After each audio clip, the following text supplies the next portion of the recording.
Bienvenue les amis, comment allez-vous aujourd'hui? Tout va bien? J'espère que vous êtes en bonne santé et dans les meilleures conditions. Aujourd'hui, nous allons parler d'un livre important de Sigmund Freud, l'un des principaux ouvrages dans le domaine des sciences psychologiques. Il s'agit du livre Interprétation des rêves. Commençons. Freud présente sa vision révolutionnaire du rôle des rêves dans la vie psychologique des humains.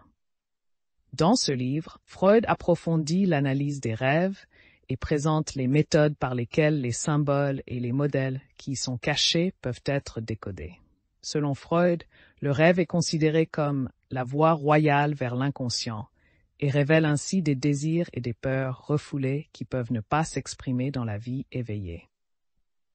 Le livre fournit un outil puissant pour la compréhension de soi et l'analyse de l'esprit humain, et constitue la base de nombreuses théories psychologiques appliquées encore aujourd'hui. Quelles sont les techniques d'interprétation des rêves présentées par Freud dans son livre L'interprétation des rêves?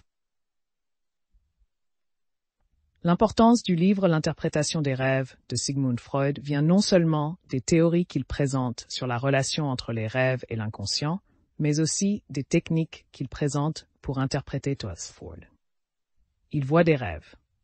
Dans le résumé du livre, Freud explique comment utiliser des outils analytiques pour comprendre les messages cachés fournis par les rêves. Freud commence par souligner que les rêves sont des produits de l'esprit humain et qu'ils peuvent donc être interprétés sur la base des mêmes règles et fondements que ceux que nous utilisons pour comprendre tout autre comportement humain. Freud propose 3 outils de base pour interpréter les rêves: la psychanalyse, le symbolisme et le processus de contrôle. La psychanalyse est le premier outil car elle extrait les connotations et significations potentielles des événements, des personnes et des choses qui apparaissent dans un rêve. Freud souligne que les symboles dans les rêves sont souvent personnels et dépendent des expériences individuelles du rêveur, de sorte que chaque rêve doit être traité individuellement. Le deuxième outil est le symbolisme, puisque Freud suggère que les rêves utilisent souvent des symboles pour représenter des pensées et des désirs refoulés. Par exemple, les désirs sexuels refoulés peuvent être représentés comme des symboles ou des événements non sexuels dans un rêve, ou des personnes ou des événements familiers peuvent être déformés afin de contourner le contrôle subconscient. Enfin, le troisième outil est le processus de surveillance. Selon Freud, les pensées et les désirs refoulés sont censurés par l'esprit conscient. C'est pourquoi ils apparaissent dans les rêves sous une forme déformée ou symbolique.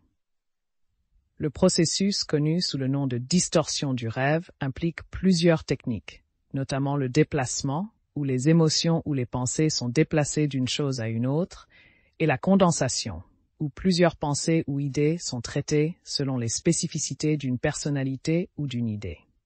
Freud considère ces techniques comme des outils que nous pouvons utiliser pour démanteler les rêves et comprendre les désirs et les idées refoulées que l'inconscient tente d'exprimer. Puisqu'il considère les rêves comme la voie royale vers l'inconscient, comprendre comment les rêves sont interprétés peut permettre une compréhension plus profonde de l'esprit et du comportement humain. Que nous adoptions ou non l'intégralité de la théorie de Freud, nous ne pouvons nous empêcher d'apprécier les contributions qu'il a apportées dans son livre L'interprétation des rêves. Non seulement il fournit une théorie détaillée sur les rêves et le subconscient, mais il fournit également des outils pratiques que nous pouvons utiliser pour comprendre les rêves et ce qu'ils signifient pour nous. Comment fonctionnent les représentations oniriques et le processus de distorsion dans l'interprétation des rêves selon Sigmund Freud? Dans son livre L'interprétation des rêves, Sigmund Freud présente une théorie avancée et détaillée sur le processus mental des rêves. L'une des idées fondamentales de ce livre est l'idée de représentation du rêve et du processus de distorsion. Dans le résumé du livre, nous passons en revue ces idées et comment elles affectent notre compréhension des rêves et de l'esprit humain. Dans une tentative de comprendre les rêves, Freud suggère que les désirs et les pensées refoulées constituent le contenu latent du rêve, tandis que le contenu immédiat du rêve est formé par un processus qu'il appelle M, représentation du rêve.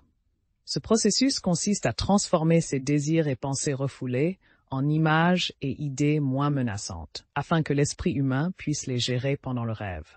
La distorsion, qui fait partie du processus de représentation du rêve, fait référence à la manière dont les pensées et les désirs refoulés sont transformés en événements et en images dans le rêve. Par exemple, un désir refoulé dans la vie réelle peut se transformer en un événement imaginaire dans un rêve. Cette distorsion aide à protéger l'esprit conscient de la confrontation directe, avec des pensées dérangeantes ou inquiétantes.